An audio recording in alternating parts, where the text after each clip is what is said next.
Kwento ito ng isang magsasaka na walang ibang hangad kundi ang maalaga ng mabuti ang kanyang mga panananim para maibenta ito sa bayan. Ngunit sa araw-araw na pagsasaka niya ay hindi niya namamalayan na unti-unti siyang pinapalakas nito. Habang inihahatid niya ang kanyang mga nasakang gulay at prutas ay may nakita siyang isang dragon na nagwawala. Ito pala ay may nilalabanan ng mga 3 tao.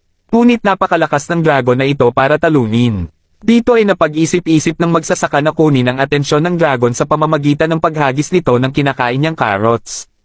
Pero hindi nito akalain na sobrang lakas pala ng kanyang pagkakabato dahilan para sumabog na lang ang dragon. Nagulat ang mga tao sa nakita nila. Dali-dali naman umalis ang magsasaka para ipagpatuloy ang kanyang paglalakbay papuntang bayan. Nang papasok na siya sa bayan ay nakita niya na may isang nagmamadaling lalaki ang papalapit sa kanya at may karga-karga itong isang babae. Dali-dali naman niyang niligtas ang babae.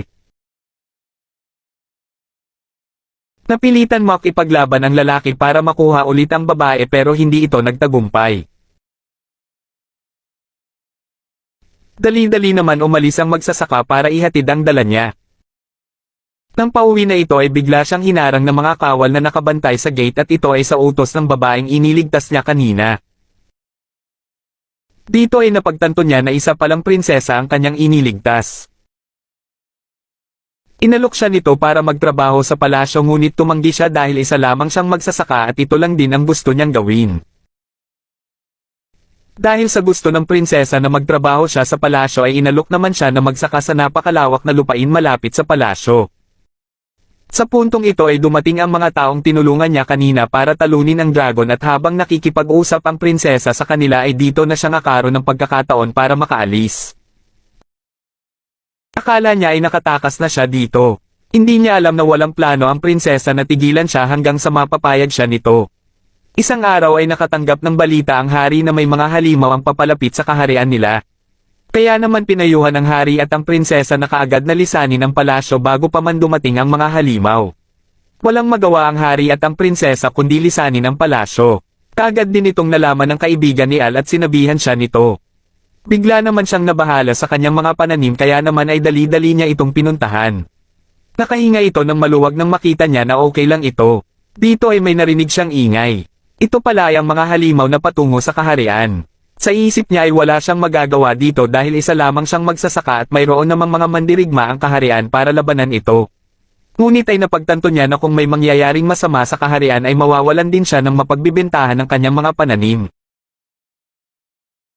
Dito ay nagumpisa ng maglakbay ang hari at ang prinsesa patungo sa lugar na pansamantala nilang tutuluyan. Nagtataka sila dahil parang hindi ito ang tamang daan papunta doon. Sinabihan ng hari ang gumagabay sa kanila na bumalik na lang muna sila at gagamitin niya ang kanyang kapangyarihan para ituro ang tamang daan. Bigla niyang inatake ang hari at mga kawal na kasama nito. Ito pala ay isang halimaw na may planong patayin ang hari para siya ang magpanggap na hari. Nagsanib puwersa ang hari at prinsesa na kalabanan ang halimaw ngunit hindi nila ito kaya.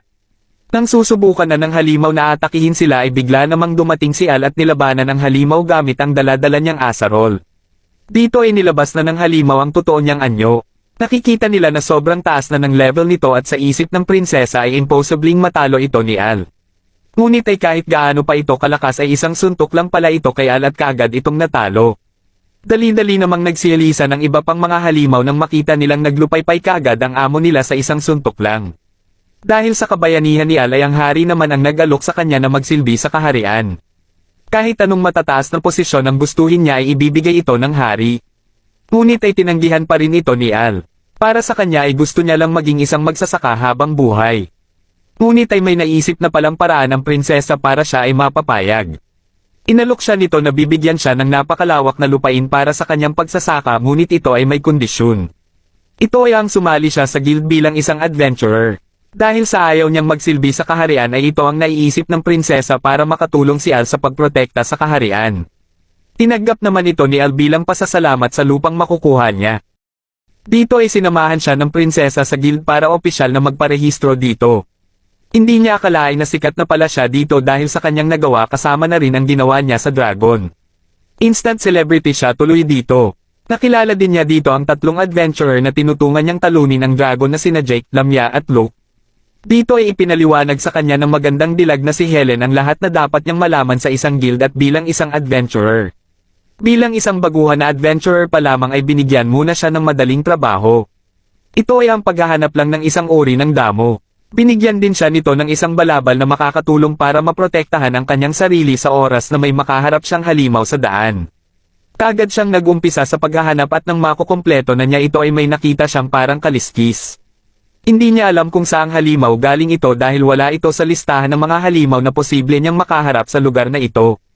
Habang binabasa ng mabuti ang listahan ay may biglang sumulpat na halimaw sa likod niya. Kagad siyang inatake at buti na lang ay dumating si Jake at kagad niyang pinatay ito. Kasama din ni Jake sina Lamia at Luke dito.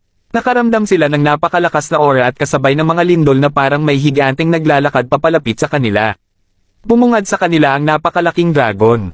Hindi sila makagalaw sa sobrang takot na nararamdaman nila, habang ang dragon ay patuloy na naglalakad at parang hindi sila nito napansin. Sinubukan ni Al na tingnan ang estado o level nito at nagulat siya sa nakita niya. Nang makabalik na sina Al sa guild ay kaagad nilang ipinaalam sa guildmaster ang nakita nila. Dito ay may nabanggit silang posibleng pangalan ng dragon na ito at may biglang naalala si Helen. Ipinakita rin ni Al ang kaliskis ng dragon na nakita niya at dito naalalang muli ni Helen ang mapait na sinapit nila ng kapatid niya dahilan para biglang mawalan siya ng malay. Kwento ng matandang babae kay Al kung paano nila nakita si Helen 15 taon na ang nakaraan. Hindi sila nagdalawang isip na ampunin siya. Simula nung araw na yun ay walang maalala si Helen na kahit ano. Kaya nagdesisyon si Al na alamin ang totoong nangyari kay Helen at ano ang totoong kinalaman dito ng dragon na nakita nila. Nag-umpisa ng magsaliksik si Al patungkol sa dragon. Gusto niyang alamin ang lahat ng malalaking kaganapan 15 taon ang nakaraan. Kaya naman nakiusap siya sa tagapamahala ng isang aklata na ipahiram sa kanya ang libro na naglalaman ng mga nangyari sa panahong ito. Ngunit ay hindi ito pumayag sapagkat mababa pa lang ang ranggo nito at tanging may matataas na ranggo lang ang pwedeng makabasa nito. Bigla namang dumating ang prinsesa na ikinagulat nilang dalawa. Dito ay ang prinsesa na mismo ang nakiusap para payagan si Al na makita ang libro na tinutukoy niya. Walang magawa ang tagapamahala ng aklatan kundi payagan si Al basta sasamahan siya ng prinsesa. Nalaman kaagad ng prinsesa kung anong libro ang gustong makita ni Al. Ito pala ang nangyari sa nayon ng Hanel kaya nahanap nila kaagad ito. Nakapaloob sa librong ito ang kaunos-lunos na sinapit na nayon at dito rin nakita ang kaliskis ng dragon na katulad ng nakita ni Al. Akala ng mga tao ay matagal nang patay ang dragon na ito dahil sa labanan ng kapwa niya dragon. Pero nagtataka sila bakit may kaliskis ng dragon na ito ang nakita sa nayon ng Hanel. Ito rin ang dahilan bakit hindi basta-basta pinapabasa kahit na sino ang libro na ito. Dahil magdudulot lamang ito ng takot sa mga tao pag nalaman nila na buhay pa pala ang dragon na ito at ito ang nagwasak sa nayon ng Hanel. Naisip ni Al na kailangan niyang puntahan ang nayon na ito para makakuha pa ng impormasyon. Kinabukasan ay pinuntahan nila ito kasama ang prinsesa. Dito ay may narinig si Al na batang nagsasalita na parang tinatawag siya nito. Sinundan niya ang boses kung saan ito nanggagaling at dito ay tumabad sa kanya ang isang batang lalaki na lumulutang. Ngunit hindi ito makita ng prinsesa at tanging si Al lang ang nakakakita sa kanya. Kaya dito na napagtanto ni Al na isa itong multo. Dito nalaman niya na nakababatang kapatid pala ito ni Helen na si Rai at napansin kaagad nito ang suot na balabal ni Al. Kaya naisip ni Al na baka dahil sa balabal na suot niya kaya nagagawa niya makita si Rai. Kaya naman sinubukan niyang isuot din ito sa prinsesa at dito nakita na ng prinsesa si Rai. Dito nalaman nila na si Helen lang ang nag-iisang nakaligtas ng sinalakay ang bayan nila. Nalaman din nila na tuwing may winawasak na nayon ang dragon na ito ay nag-iiwan palagi ito ng isang tao na hindi niya papatayin. Ang taong ito ang gagamitin umano ng dragon para maipakalat sa ibang tao ang mapait niyang sinapit. Para ito magkaroon ng takot sa mga tao. Alam ni Rai na mas lumalakas ang dragon kung may negatibong enerhiya sa paligid nito. Marami pang impormasyon ang nabigay ni Rai kay Al at isa na dito ang posibleng paraan para matalo nila ang dragon na ito. Dali-dali silang bumalik sa kaharian para paghandaan ang posibleng pag-atake ng dragon. Pinuntahan naman ni Al si Helen. Hindi nila alam na si Helen pala ay mag-isang pinuntahan ang dragon. Nang magkaharap na si Helen at ang dragon ay walang ibang ginagawa ang dragon kundi ang ipaalala kay Helen kung paano namatay si Rai at siya umano ang dahilan nito.